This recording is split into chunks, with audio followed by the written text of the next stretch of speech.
오늘 우리에게 주시는 하나님 말씀은 레위기 17장 11절 말씀입니다. 제가 봉독하겠습니다. 육체의 생명은 피에 있음이라. 내가 이 피를 너희에게 주어 제단에 뿌려 너희의 생명을 위하여 속죄하게 하였나니 생명이 피에 있으므로 피가 죄를 속하느니라. 아멘. 자, 피가 굉장히 중요하죠. 그래서 우리는 늘 예수의 피, 그 거룩하신 예수 그리스도의 피를 생각합니다. 그분의 대속과 우리의 주인 되시고 왕 되시고 우리를 구원하신 유일하신 구세주 되심을 매일 고백하고 찬양하고 경배하면서 살 수 있는 은혜를 누리고 있죠.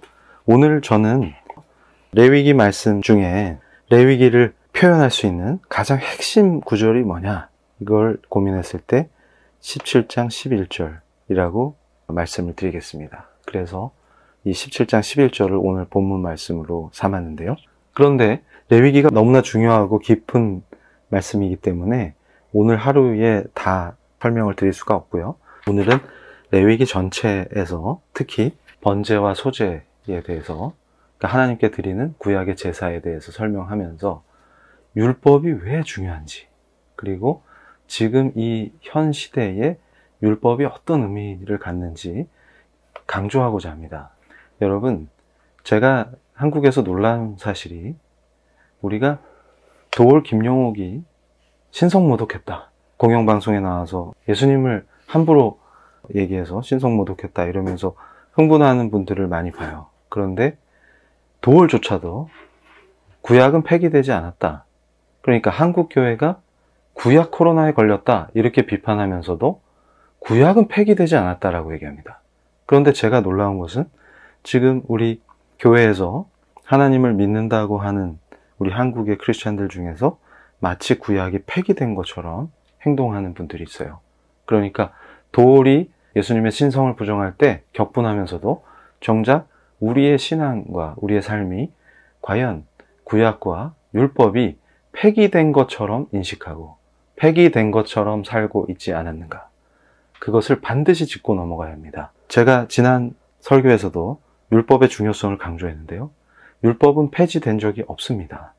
그러니까 의식법이 폐기됐다라고 하는 말은 구약의 의미가 폐기됐다는 것이 아니고, 지금 오늘 설명드릴 번제와 소제라고 하는 그 구약에 명시된 방식대로 하나님께 제사를 드리지 않아도 된다는 이야기죠. 이제 우리가 교회에 가서 소나 양을 잡아서 번제를 드리지 않죠.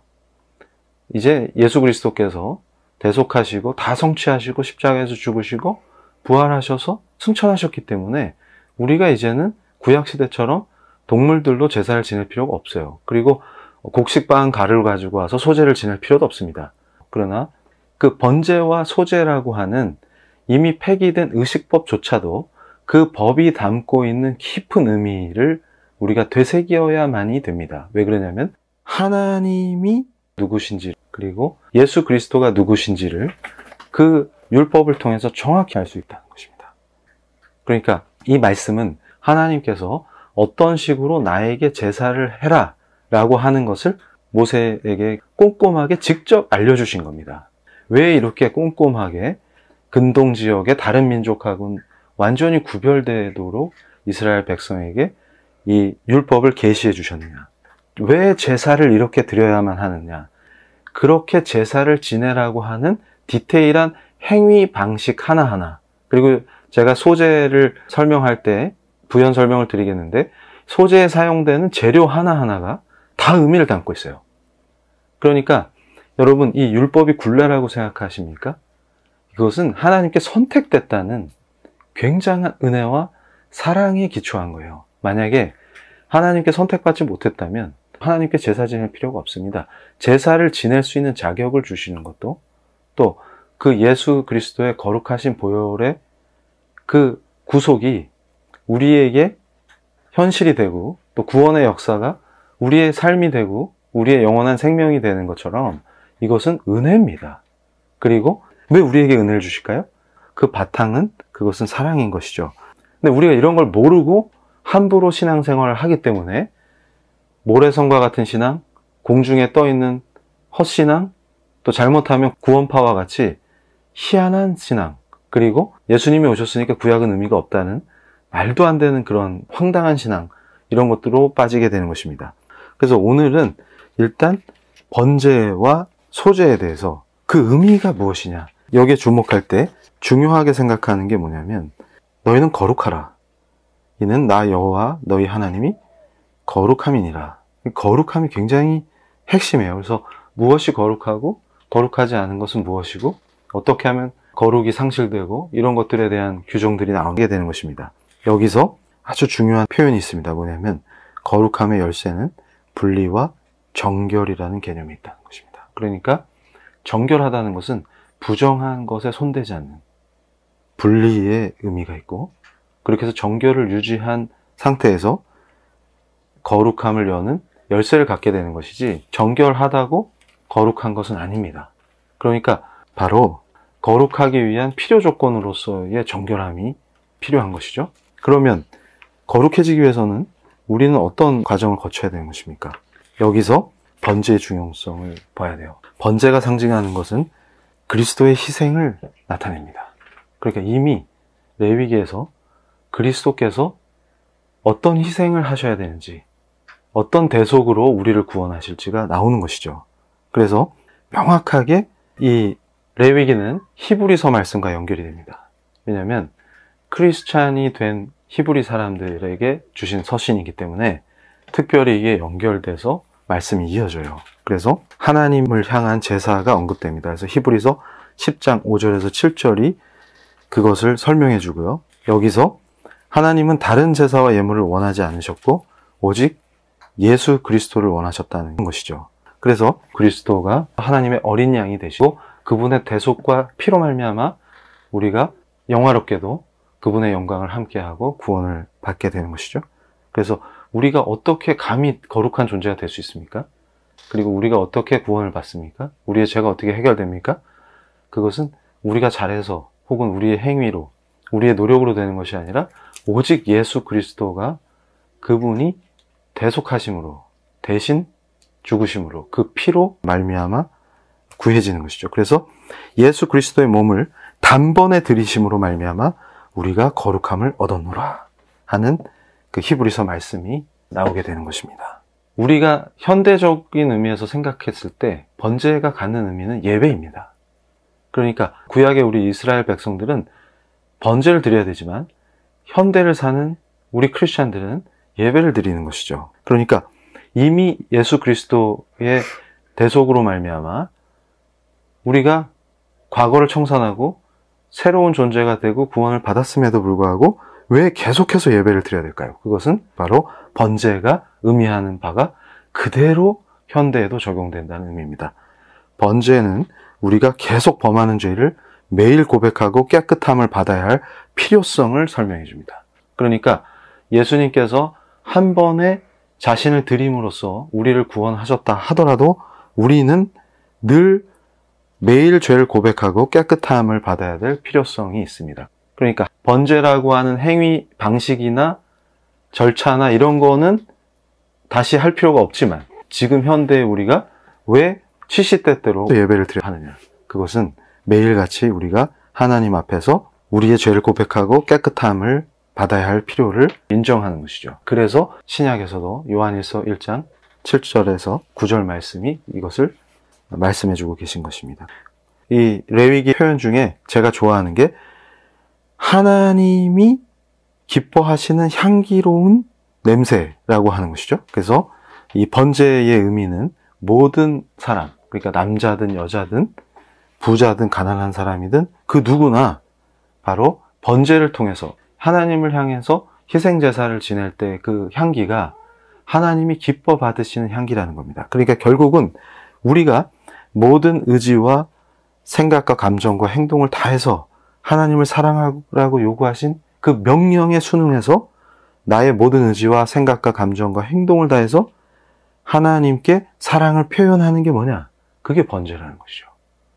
그래서 여러분 생각해 보세요. 과거에는 광야 회막에서 드렸던 번제가 현대라는 광야, 우리가 살고 있는 이 현대라는 광야에서 예수님을 따르는 사람들의 삶 속에서 매일 드려져야 하는 바로 그 제사인 것이죠.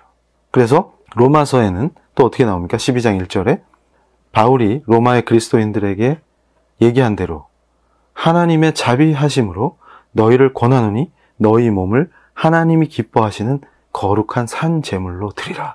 이는 너희가 드릴 영적 예배니라.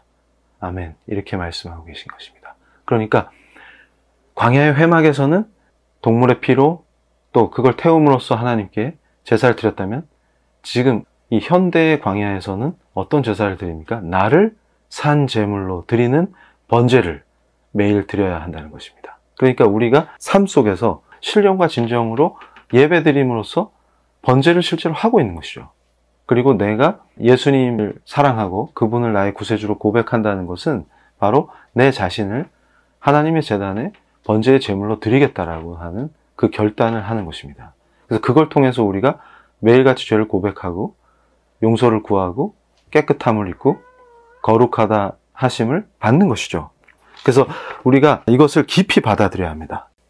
그러면 소재는 또 왜 중요합니까? 소재는 아주 곱게 빻은 그 곡식의 가루를 태우는 것인데, 그러니까 번제와 소재가 같이 드려지는 경우가 많아요. 이때 10분의 1 에바만 사용하라. 이것이 이제 리터로 계산하면 2리터쯤 되는데요.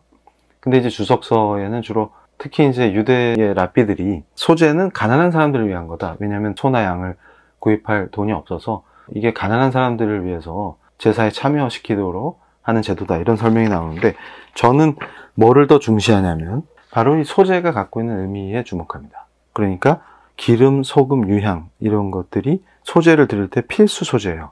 그런데 우리가 하나님의 참 사랑을 느낄 수 있는 것이 이렇게 섬세하게 디테일하게 알려주시는 거예요. 소재를 지낼 때조차도 그 재료까지도 자세히 알려주시는 거죠.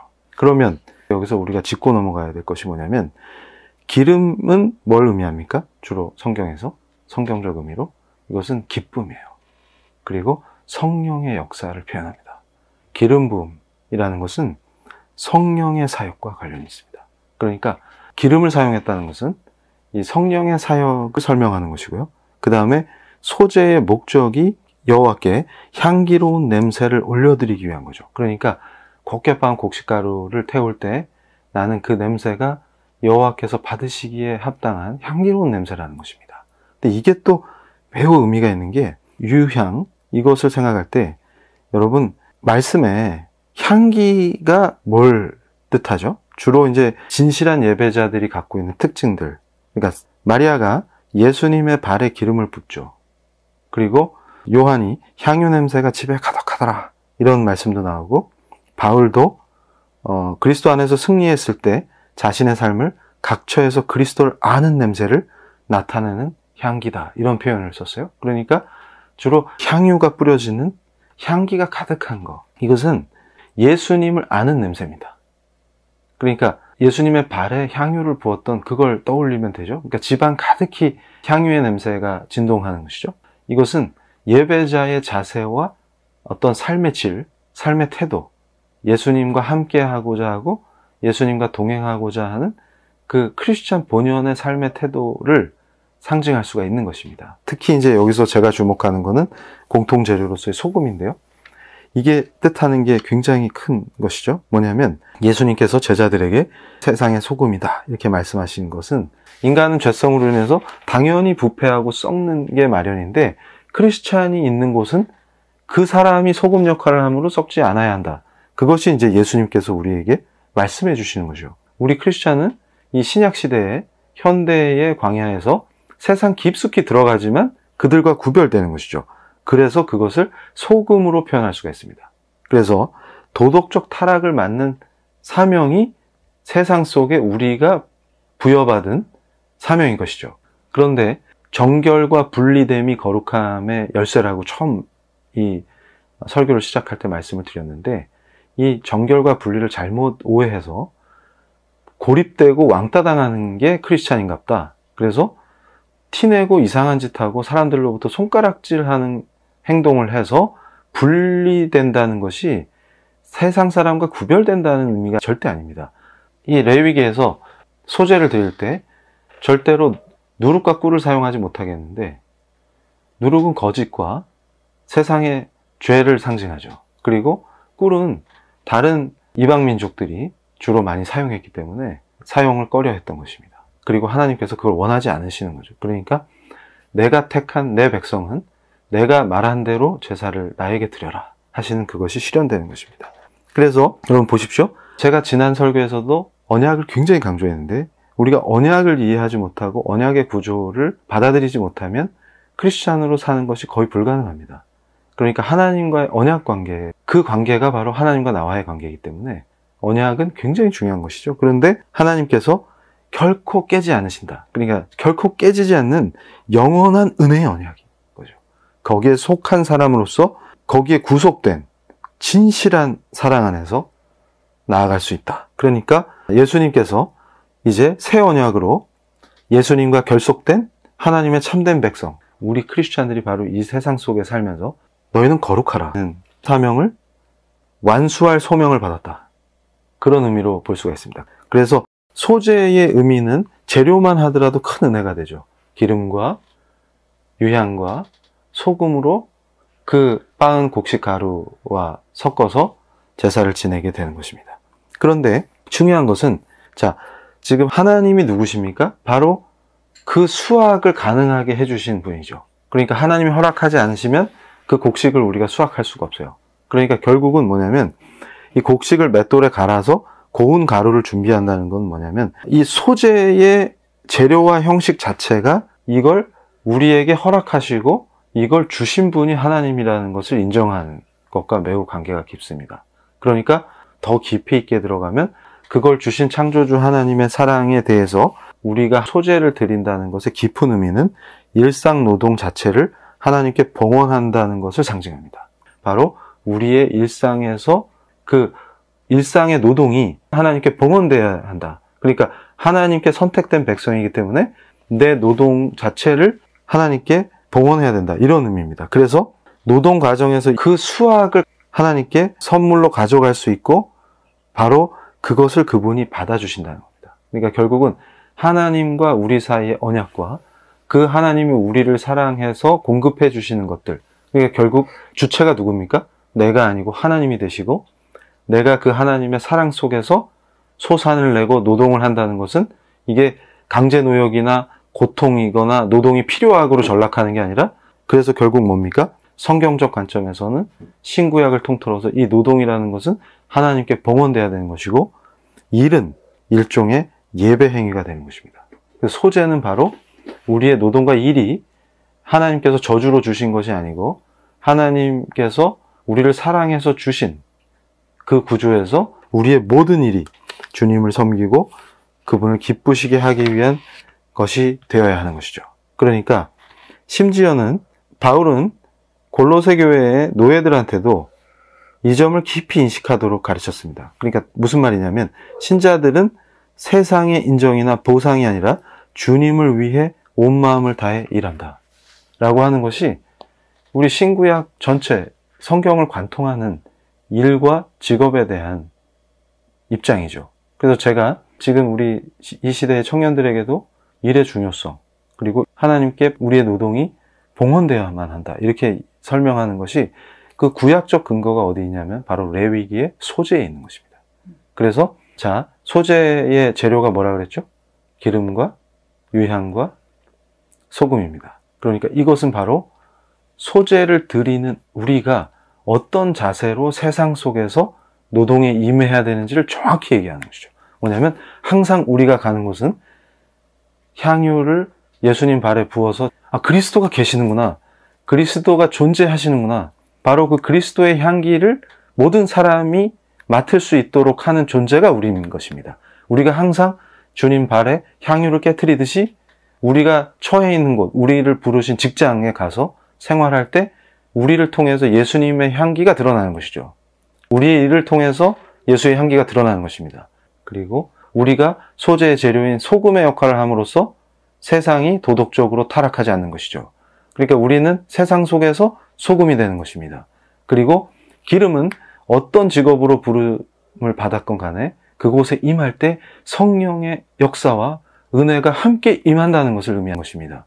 그러니까 기름과 소금과 유향은 바로 이 세 가지, 제가 그래서 이거를 피겨 스케이팅의 트리플 엑셀이다 이렇게 얘기하는데, 트리플 엑셀이 성공했을 때 박수가 나오죠. 그러니까 우리의 삶이 바로 구약 시대의 이스라엘 백성들이 소제를 하나님께 드리면서 하나님께 감사와 찬양을 올리고 하나님께서 기쁘시게 그 제사를 받으시는 것과 마찬가지로 바로 우리의 일터에서 우리가 매일 소제를 드리는 것입니다. 그래서 소금된 자로서 그 직장과 세상의 도덕의 타락을 막는 소금과 같은 존재요. 그리고 우리가 가서 임해서 어떤 일을 맡아서 일할 때마다 우리를 통해서 예수의 향기가 넘쳐나서 사람들이 예수님이 계시는구나를 깨닫게 하는 도구가 되고, 또 성령의 기름 부으심으로 우리가 가는 곳마다 충만하게 성령이 임하심으로 성령의 역사가 일어나는 것이죠. 그래서 우리는 매일같이 번제와 소제를 드려야만 하는 하나님으로부터 선택받은 구원의 백성이요 영원한 생명을 예수 그리스도의 은혜로 말미암아 누리는 그런 아름다운 사람들인 것입니다. 그 의미와 내용이 모두 레위기에 담겨 있다는 것을 아시니까 놀랍죠? 그러니까 이제 감히 우리가 모세오경을 모르고 율법이 뭔지도 모르고 그 제사가 갖는 의미도 모르고 신앙생활을 했던 것에 대해서 우리가 특별히 반성하고 또 깊이 말씀을 깨달으면서 번제와 소제를 하나님께 바치게 하셨던 그 하나님의 뜻이 우리를 괴롭히고 강요하는 것이 아니요 하나님의 깊은 사랑에서 이루어진 하나님과 우리의 관계, 언약의 관계를 지속시키고 하나님과 우리의 그 깊은 사랑이 더 깊어지고 그분 앞에 나아가고 그분께 우리를 드릴 수 있는 은혜로운 삶으로의 길이라는 것을 인식하면서 다시 한번 우리가 레위기의 말씀을 깊이 묵상하면 좋겠습니다. 자, 기도하시겠습니다.